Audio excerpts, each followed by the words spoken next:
오늘은 현실 문제에 봉착했을 때 할 일은 하나님께 기도하여 지혜를 받는 것이다라는 제목으로 말씀을 전합니다. 바울은 이렇게 말합니다. 하나님의 나라는 말에 있지 않고 능력이 있습니다라고 말합니다.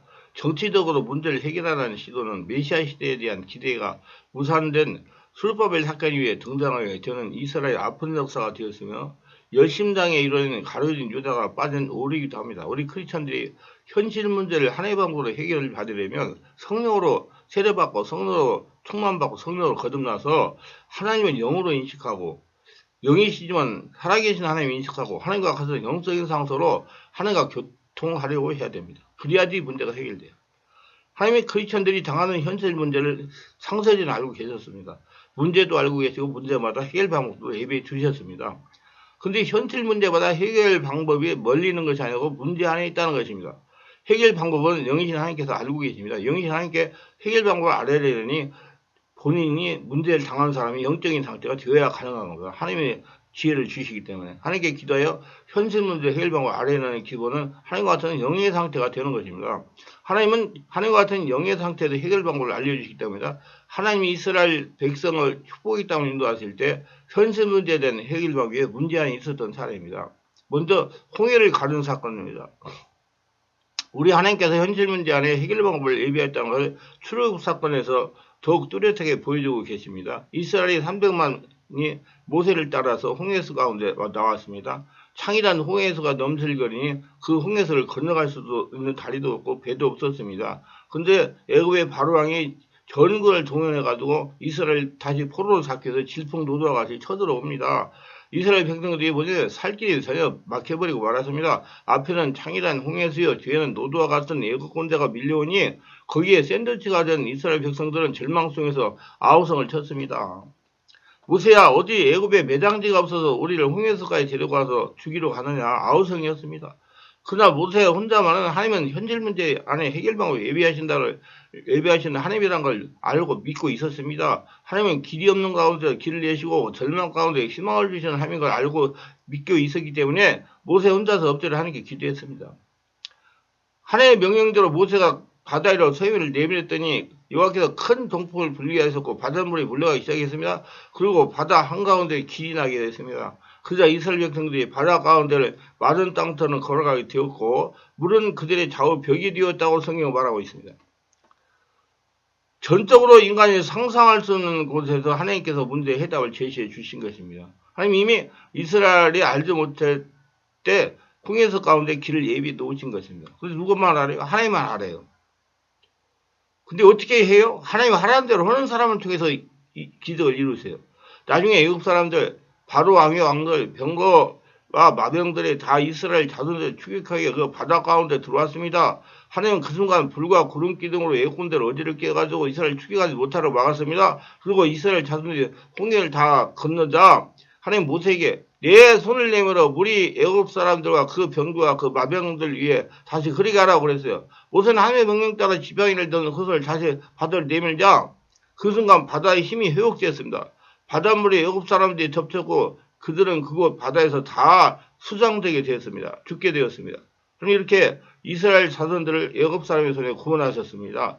이스라엘 자손들은 하나님께 애굽 사람들에게 행하신 큰 능력, 기사와 이적을 두 눈으로 똑똑히 보고 여호와 하나님을 경외하며 하나님과 그 이정 모세를 믿고 따르게 되었다고 성경은 말합니다. 여러분 그러니까 여기서 얻을 결론은 뭐냐면 이런 문제가 있을 때 그 문제의 해답은 하나님이 갖고 계신다고 가지고 하나님께 기도하세요. 제가 항상 우리 성도들에게 얘기하는 게 있어요. 내가 예수 믿고 성령으로 거듭나가지고 하나님과 통하고 하나님과 계시를 받고 순종하고 따라가는 사람들이 앞에 일어난 문제는 다 하나님의 문제다. 죽은 사람의 문제를 해결할 수 없고 살아있는 하나님의 문제를 해결하신다. 그렇게 하나님께 물어봐가지고 하나님이 주시는 지혜대로 순종하면 해결이 된다. 그렇게 믿고 살아가라고 제가 항상 말씀을 전합니다.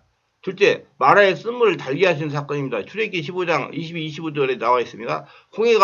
모세가 홍해에서 이스라엘 인도하며 그들이 나와서 수르 광야에 들어가서 거기서 사흘 길을 걸었으나 물을 얻지 못하고 마라에 이르렀더니 그거 물이 써서 마시지 못하겠으므로 기름을 마라라 하였더라. 백성이 모세가 엄마가 이르되 우리가 무엇을 마실까 하며 모세가 여호와께 부르짖었더니 여호와께서 그에게 한 나무를 가리키시니 그가 물에 던지니 물이 달게 되었더라. 이스라엘 백성이 스루 광야에 들어가서 사흘 동안 물을 얻지 못하면 목이 사서 죽을 지경이었습니다.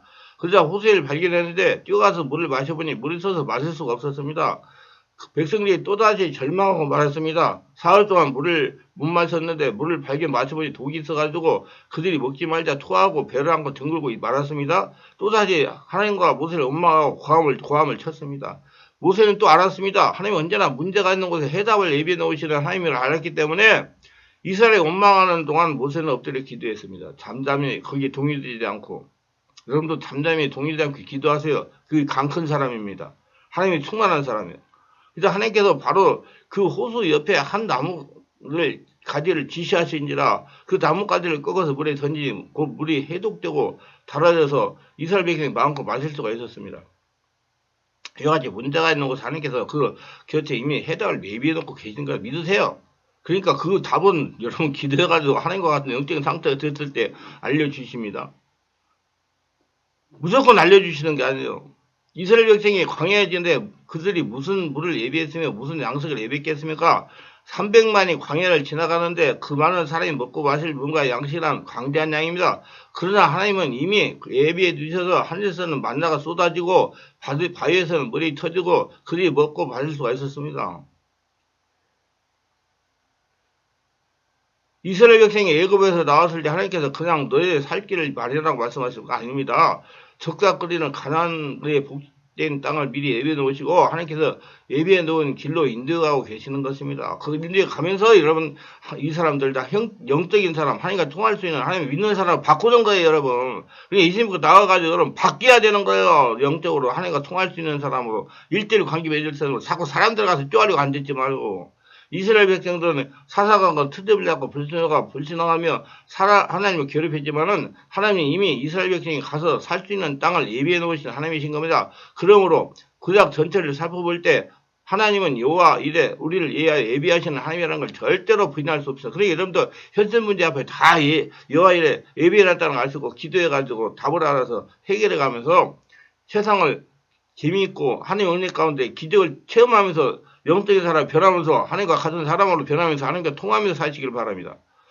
셋째, 물이 변하여 포도주가 된 일입니다. 하나님께서 가나안 혼인잔치에 간 것을 기억해보세요. 예수님과 그 어머니와 제자들이 가나안 혼인잔치에 초청을 받아서 한창 잔치가 무르지는데 포도주가 떨어져버렸습니다. 이스라엘에서 잔치에 포도주가 떨어지면 음식 전체가 떨어진 것 같습니다. 온 집안이 당황해 있어요. 어찌할 바를 몰랐습니다. 그래서 그들이 예수님의 어머니를 찾아가서 우리 좀 도와주십시오. 포도주가 떨어졌다고 말을 했습니다. 그래서 예수의 어머니께서 예수께 와서 말했습니다. 이 집에 포도주가 떨어졌다. 그럴 때 예수님은 단호하게 말씀하셨습니다. 여자여, 나 무슨 상관이 있나이까? 아직 내 때가 이르지 아니하인다. 아주 가혹한 정도로 말씀하셨어요. 왜 그랬을까요? 주님께서 그 어머니 마리아를 무시하려고 그렇게 한 것이 아니라 만일 마리아의 말을 듣고도 예수님을 했다고 하면 이것이 후대 사람들 사용해서 마리아를 통하지 않고는 절대 예수께 나올 수 없다고 생각하고 또 한 사람의 구세주 마리아를 만들어 놓고 말 것입니다. 그렇지 않아도 오늘 카톨릭에서는 마리아를 예수님보다 앞세워서 모든 기도를 마리아에게 하고 마리아를 통해서 예수께 나갈 수 있다는 이와 같은 성경에 없는 가르침을 가르치고 있는데 이런 것이 확산될까 싶어서 예수께 단호하게 그 어머니의 부탁을 거부해버렸습니다. 여자여, 나 무슨 상관이 있나이까? 내 때가 아직 이르지 아니하인다. 그러나 마리아는 그 어림이 있어도 예수님만 계시면 바로 예수께서 우리 문제의 해답임을 알고 있었습니다. 그리고 하인들에게 주께서 무슨 말을 하시는데 그대로 시행하라 그렇게 말했습니다. 인간을 상상할 때 문제의 해답은 없었습니다. 돈도 없죠. 포도주를 가서 금방 누가 포도주를 구해올 수 있습니까? 절망입니다. 그런데 예수께서 한참 만에 종들을 부르시더만 거기에 결례통 5개가 있는데 그 결례통 6개의 물을 가득가득 채우라고 하셨습니다. 그래서 순종에 튀었어요. 그래야 물을 펴서 연회장에 갖다 주라고 말씀했습니다. 종들이 연회장에 갖다 주면 사람들이 그 포도주 맛을 보니 기가 막히게 좋은 것이 포도주입니다. 그래서 그들이 말하기를 보통 포도주를 다 집에 가면 처음에는 좋은 포도주를 내었다가 나중에 물을 섞어서 희석한 포도를 내는데 이렇게 이 집에는 처음부터 끝까지 좋은 포도를 내느라고 감탄했습니다. 물론 예수를 믿고 살면 처음부터 끝까지 좋은 포도주처럼 맛 좋은 인생을 살 수가 있습니다. 이걸 믿으세요. 그런 사람만 이제 체험하고 살 수가 있는 겁니다. 인간들이 처음에는 좋았다가 슬슬 찍어서 끝이 나빠지는 것이 되게 많습니다. 그러나 예수님이 같이 계시면 처음보다 끝이 더 좋아진다는 것이요. 그래서 그것의 문제가 해결되었으면 예수님이 문제의 해결 방식입니다. 문제가 있으면 문제 안에 해답이 있습니다. 여러분 꼭 믿으세요.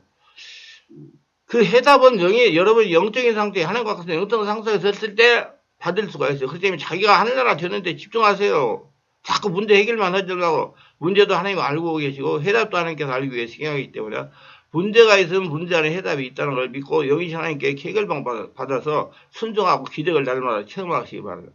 제가 체험한 사람이다. 제가 교회를 개척하고 교회를 봉시고 열심히 전도하고 병을 다니면서 환자들을 안수기도에 치유하고 아무리 열심을 내도 교회가 성장되지 낙심하고 있을 때입니다. 퇴직금은 다 날아가고 도저히 저의 힘으로 어찌할 수 없는 그런 상황이었습니다. 그때 우리는 교회 안에서 살림을 하고 지냈습니다. 정말 사는 것이 말이 아니었으면 다 큰 딸 데리고 그 항모제 같은 윤가라 향락이 파지는 곳에서 산다는 것이 정말 어려웠습니다. 그때는 퇴직금으로 받은 재산도 거의 다 날아가고 도저히 제 힘으로 그곳에 빠져나오지 못할 지경에 처했습니다. 그래서 날마다 하나님께 사정하며 기도했습니다. 하나님 저 좀 사용해 주시고 사택을 어서 빨리 이곳에 나가 주택가나 아파트에서 살게 하여 주시옵소서. 정말 남자 체면이 말이 아닙니다. 하나님 도와주세요. 우리 아이들이 하나님 살아 역사하는 걸 처음부터 역사해 주시고 계속 기도하는 어느 날 그때가 아마 2001년 7월 정도 되는 것 같습니다. 한밤에 꿈을 꾸는데 천사들이 도율하여 박수를 받으면서 우리 식구가 나가는 것이었습니다. 그것을 설명하면 승강기를 내리면 양쪽에 통로가 다 있는데 우리는 차가 다니는 곳이 아닌 사람이 통행하는 쪽을 많이 이용했습니다. 근데 그거의 양쪽에 제 키 허리 정도 되는 장엄하게 천사들이 통로를 잡히는 도율하여 박수를 치는데 제가 제일 앞에서 서고 그 다음 사모가 서고 그 뒤에 우리 큰딸이 서고 그 다음 작은딸이 서고 천사들의 박수를 받으며 나오는 것이었습니다. 할렐루야. 그 꿈을 꾸고 저는 한 달 만에 있으면 그곳에 나와서 이사를 갈 걸 생각했는데 세월이 2년이나 걸렸어요. 돈이 없었기 때문입니다. 나갈 수 있는 방법이 없었어요. 거기서 나갈 수 있는 방법은 하나님의 기적밖에 없어요. 그래서 하나님 밖에 나가려고 해도 물질이 없습니다. 하나님께서 감독하시를 잠잠하고 내가 원하는 일 하라. 내가 기뻐하는 일 하라. 걱정하지 마. 교회에서 준비하게 될 것이다. 저는 어쩔 수가 없는 처지였어요. 그냥 하나님께서 말씀하시는 감동만 믿고 하나님이 하라는 성령 치유사에게 집중했어요. 내면 치유사요. 순종하는 믿음을 보여서 성령이 강력하게 역사하셔가지고 내면 치유, 성령 치유사에게 활성화되어 많은 성도라 목회자들이 치유와 권능을 받았습니다. 정말 그때 역사가 굉장히 많이 일어났어요. 하나님이 시키는 일을 하세요, 여러분. 시키는 일. 일을 해야 돼요. 앉아가지고 기도만 해도 되는 거 아니에요, 절대로. 불치병을 치유받은 권사님이 1,100만 원이나 드는 감사를 주셔가지고 11조를 주셔서 그 물질로 31평 아파트를 1,000만 원에 열세 70만 원인가 주고 나왔습니다. 제가 그 아파트 들어가서 살면서 제일로 지금 목회 시작하면서 편했던 것 같아요. 물론 지금 뭐 교회에서 내가 기도하고 있지만 여기도 편하네요. 내가 마음대로 일어나가지고 마음대로 할 수 있고 마음대로 할 수 있고 다 할 수 있으니까. 문제가 있으면 문제 안에 해결 방법도 마련해 주신 하나님이십니다. 믿으세요. 나와가지고 그렇게 살았어요. 우리 애들도 얼마나 좋아하는지 몰라요. 산에 있어서 산에 그 교회 뒤에 애들 창피하잖아요. 중고등학교 다 다니는데. 근데 나와가지고 그러니까 아주 좋아해가지고 그때 내가 제 마음도 기쁘고 좋았어요. 그때가 제일 편안했던 것 같아요. 예수님 일꾼이나 하나님의 자녀의 문제는 함께 해결하십니다. 크리스천들이 할 일은 영이신 하나님과 같은 영적인 상태가 돼야 되는 것입니다. 영적인 상태가 되면 하나님께서 그리고 여러분 문제가 있더라도 방방 뜨지 말고 하나님 원망하지 말고 사태질하지 말고 기도하세요. 내가 영적인 상태 하나님과 같은 영의 상태가 되면 하나님께서 문제 해결법을 주셔가지고 해결하다. 문제가 있는 곳에 해답도 거기 있습니다. 제발 사람한테 가가지고 쪼아래 앉아가지고 문제 해결방 하려고 하지 말고 이제 기도해가지고 스스로 응답을 받아서 해결할 수 있는 그런 영의 사람으로 바뀌시기를 바라면서 기적을 날마다 체험하며 하나님 원하는 영적인 수준이 되어서 날마다 하나님의 복을 거둬들인 자들이 되시기 바랍니다. 기도합니다. 오늘도 저의 설교를 끝까지 시청하는 분들 숙고해서 특별하게 숙고하는 분들 구독, 좋아요, 알림 설정 후원하시는 분들을 기억하시고 하늘을 보고 넘쳐나게 없어 현실 문제를 당하여 기도할 때 문제 해결의 지혜를 주셔서 문제를 지적과 해결하여 살아가게 하옵소서. 예수님의 이름으로 기도합니다. 아멘.